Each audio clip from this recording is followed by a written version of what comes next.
Olá, olá pessoal! Você está escutando um novo episódio do podcast Sessão às 6 e eu só percebi um dia desses que às vezes eu esqueço de me apresentar no começo, sei lá porquê, mas para quem não sabe, me chamo Lucas e como você viu no título, retornamos à programação normal dos indicados ao Oscar, trazendo aqui 2 filmes para discussão, que no caso são Mank e Judas e o Messias Negro. O esquema vai ser o mesmo do episódio retrasado. Na primeira parte o foco é um filme, aqui no caso Mank, e logo em seguida temos Judas e o Messias Negro. Se por acaso quiser pular direto para a análise do segundo filme, na descrição você vai encontrar o minuto exato em que a transição é feita. Então só conferir lá. Importante avisar também que não haverão spoilers sobre a história de ambos, vou me basear apenas no que está na sinopse e nos trailers. Então vamos começar por Mank. A sinopse é a seguinte: a Hollywood da década de 30 é vista pelo olhar crítico do roteirista Herman J. Mankiewicz em meio aos seus esforços para terminar o roteiro de Cidadão Kane, dirigido por David Fincher, e é o filme mais indicado do Oscar desse ano, estando em 10 categorias. São elas: melhor filme, diretor, melhor ator, melhor atriz coadjuvante, fotografia, figurino, cabelo e maquiagem, melhor trilha sonora original, design de produção e melhor som. Olha, vou ser bem direto com vocês. Eu até agora não tenho certeza se gostei ou não de Mank, porque pelo menos pra mim é o tipo de filme que você precisa assistir mais de uma vez, e eu só assisti uma. Mas pra me preparar, vi pela primeira vez Cidadão Kane e achei bem legal, gostei da experiência. E como falei, se passa durante a produção da história, né? O que inspirou o roteirista e o que estava acontecendo na época. Por causa disso, acho que seria interessante você já ter assistido ao filme para ver esse. Não é obrigado, mas vez ou outra alguém fala de alguma cena, alguém descreve alguma cena, e pode ser bem fácil para quem não está familiarizado achar confuso ou simplesmente não entender. Sem contar com as referências de cenas de Cidadão Kane, que percebemos aqui claramente da onde o protagonista tirou a inspiração, o que também é bem legal. Mas assim, já indo pro roteiro, enquanto a parte do processo criativo e de observar como Hollywood nos anos 40 funcionava, coisa que sempre me interessa em filmes de bastidores, na medida que era abordado cada vez mais a política da época, eu me sentia mais desorientado. É um filme muito político. Esteja preparado para isso. E histórico também. E pelo fato disso abrir muitas portas para, por exemplo, muitos outros personagens, isso quer dizer mais nomes para decorar, também mais estratégias e interesses políticos, pessoalmente acabou sendo demais para mim. O suficiente, como eu falei, para sentir a necessidade de precisar assistir mais uma vez. E isso impactou em outra coisa. Muitas dessas vezes, quando eu não tinha 100% de certeza do que estava acontecendo, ficava bem difícil de aproveitar. Eu não me senti muito entretido assistindo, e sim correndo contra o tempo para tentar acompanhar. O que eu tô querendo dizer é que esse não é o tipo de filme para reunir a família, relaxar e curtir. Definitivamente esse não é o tipo de filme. Mas óbvio que cada caso é um caso, né? Mas só para completar o raciocínio, os que mais vão se beneficiar com Mank são os super fãs de cinema clássico que entendem as referências e curtem história política. Mas se você não faz parte de nenhum desses grupos, não ficaria surpreso se precisasse desligar no meio do filme por não conseguir terminar. O roteiro é bem denso e, assim como o Cidadão Kane, tem vários saltos entre cenas no presente e no passado. Então é bom ficar ligado porque oscila bastante. E como falei, o tempo focado em política não me interessou muito, mas admito que quando eles exploram o modo como o cinema pode influenciar e está relacionado com as eleições, isso eu achei bem interessante. Mas a política em si eu teria reduzido um pouco, sendo bem sincero. Mas agora vamos para a maior qualidade que esse filme tem, sem dúvida alguma. Mank consegue recriar com sucesso e com a tecnologia atual um filme clássico. Eu tô falando da edição, da transição de uma cena para outra, o preto e branco, que obviamente também ajuda, né? A fotografia, nesse caso, o contraste de luz e sombra é muito bonito de se ver. O figurino, a qualidade do som, que é semelhante ao da época, tudo isso faz remeter a um filme antigo, de um jeito que você nem sabia que era possível de recriar hoje em dia. Mas queria destacar também a atuação. E é com isso que vamos para a seção dos personagens. Mas antes de começar com os meus destaques, queria fazer uma rápida menção honrosa para a atriz Lily Collins, que muitos de vocês devem conhecer. Não esperava que ela estivesse nesse filme, mas a atuação dela é muito surpreendente, porque se você já viu algum outro filme com ela, sabe que aqui ela tá super diferente. Ela consegue captar muito bem a postura e a fala, ou seja, o sotaque de alguém nos anos 30 ou 40. Às vezes eu achava que era outra atriz, porque a voz é realmente diferente, então ela merece ser citada aqui. Mas agora vamos para os destaques, começando por Gary Oldman, que faz o protagonista, Mank, e está indicado na categoria Melhor Ator. O que mais me impressionou foi ver como o personagem, como eu já falei, usava a criatividade e o seu ponto de vista para absorver alguns aspectos da sua vida e da vida dos outros e colocar em Cidadão Kane. Mas fora isso, não tenho muito o que dizer, sabe? Além de um monólogo bem interessante no terceiro ato, não sei se ele precisava ser indicado. E outra, às vezes eu tinha a impressão que o filme tratava o seu vício em bebida de forma bastante positiva. E eu não sei o que pensar disso. Não sei se foi a melhor abordagem para esse tema. Mas eu não conheço a história do cara na vida real, do Mank. Não sei o quanto disso realmente aconteceu, né? Então também tem isso. Isso também deve ser levado em consideração. Mas agora, seguindo para a próxima, temos Amanda Seyfried como Marion e está indicada a melhor atriz coadjuvante. Achei sua interpretação bem mais chamativa, adorei ela nesse papel, gostei da relação dela com o Mank, as interações deles são bem legais, e também achei interessante o modo como a Marion está relacionada com o filme Cidadão Kane. Mas no fim das contas, realmente achei justo a sua indicação. Fez um trabalho muito bom e vamos ver aí se ela vai levar.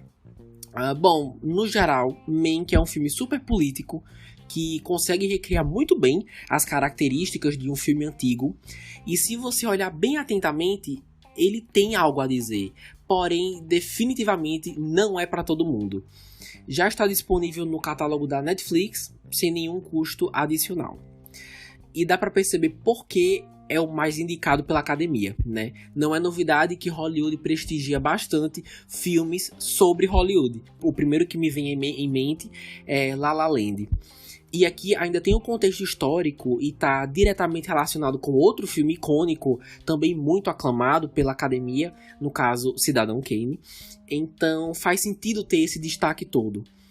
Como falei, talvez eu reassista para entender melhor, mas há outros filmes indicados que me chamaram mais a atenção. Mas finalizo aqui a primeira parte dessa edição, comentando sobre Mank, e dou início agora à segunda parte, com Judas e o Messias Negro. Então é isso, bora lá! Aqui vai a sinopse. O filme conta a história da ascensão e queda de Fred Hampton, ativista dos direitos dos negros e revolucionário líder do Partido dos Panteras Negras. Com a ajuda de um criminoso chamado William O'Neill, o FBI investiga uma tentativa de silenciar Hampton e seu partido. É dirigido por Shaka King, que também é produtor. E uma curiosidade é que outro produtor é Ryan Coogler, super reconhecido por dirigir o filme Pantera Negra. E está concorrendo a 6 categorias. Melhor filme, melhor ator coadjuvante, para 2 atores, melhor roteiro original, canção original e melhor fotografia. Bom, assim como o Mank, é super político, mas é interessante porque a política aqui é bem melhor explicada. Também porque é o tema principal do filme, né? No caso, o Partido dos Panteras Negras e sua luta por igualdade, lá nos anos 60, 70. E o contraste com a política autoritária da época.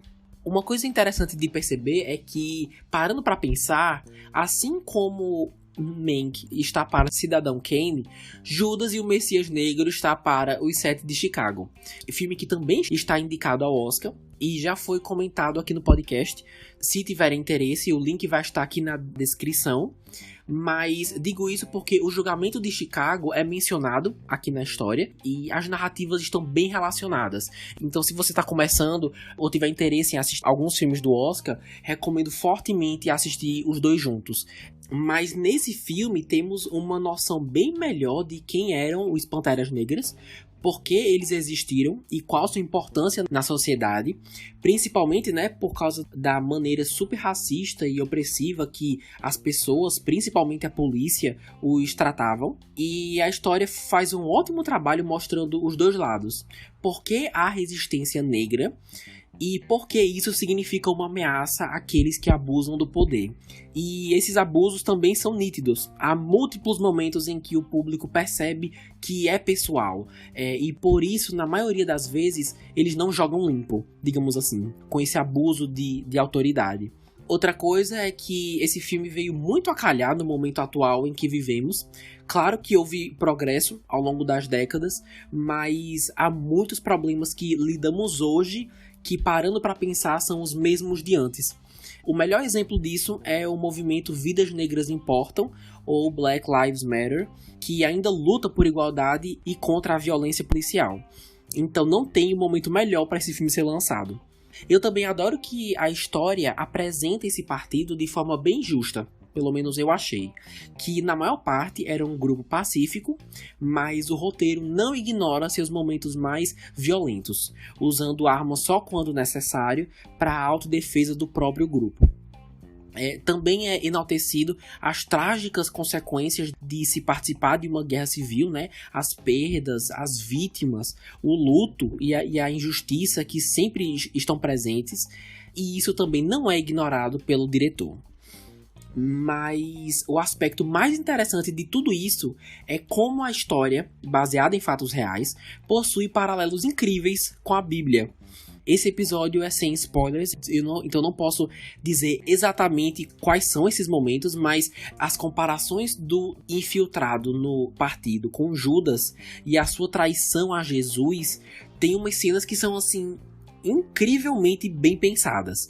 O meu problema foi que eu só percebi isso faltando 15, 20 minutos para o filme acabar. Mas se eu já tivesse essa mentalidade de que haveriam referências, apologias e tudo mais, provavelmente teria percebido a genialidade do roteiro bem antes. Mas o roteiro não seria o que é sem as grandes performances que lhe dão vida. Por isso entramos agora na categoria dos personagens. Começando pelo maravilhoso Daniel Kaluuya, como Fred Hampton, ativista afro-americano que por muito tempo ajudou a dar voz ao partido. E assim, os momentos que mais me impressionam foram os monólogos, quando ele fazia algum discurso na frente de várias pessoas.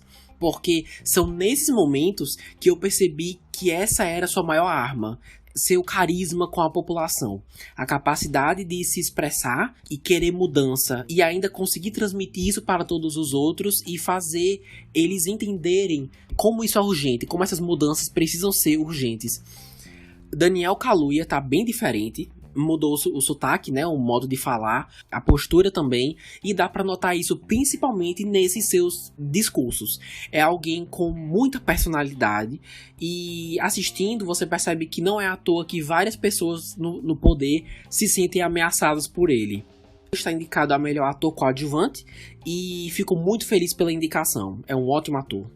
Seguindo aqui com Lakeith Stanfield como Bill O'Neill, também indicado ao melhor ator coadjuvante. ele faz o infiltrado no partido e a complexidade do personagem é muito interessante de assistir.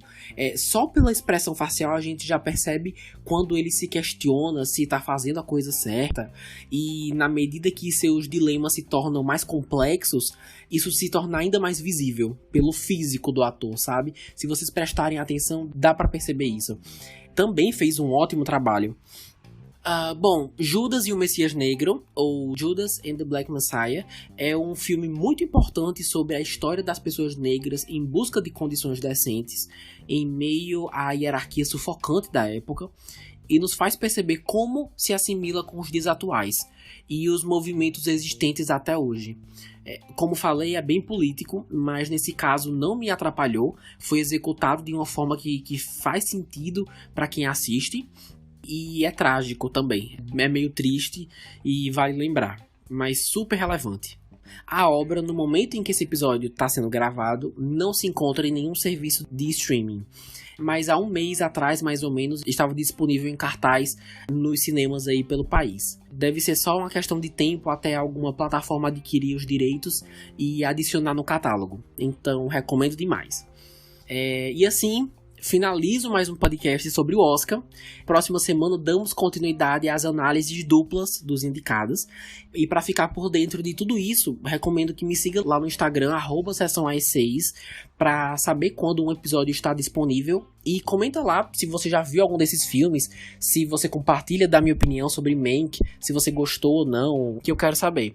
Compartilha para algum amigo que assistiu algum desses filmes e acha que vai gostar dessa edição. Mas eu vou ficando por aqui, nos encontramos na próxima semana e até a próxima.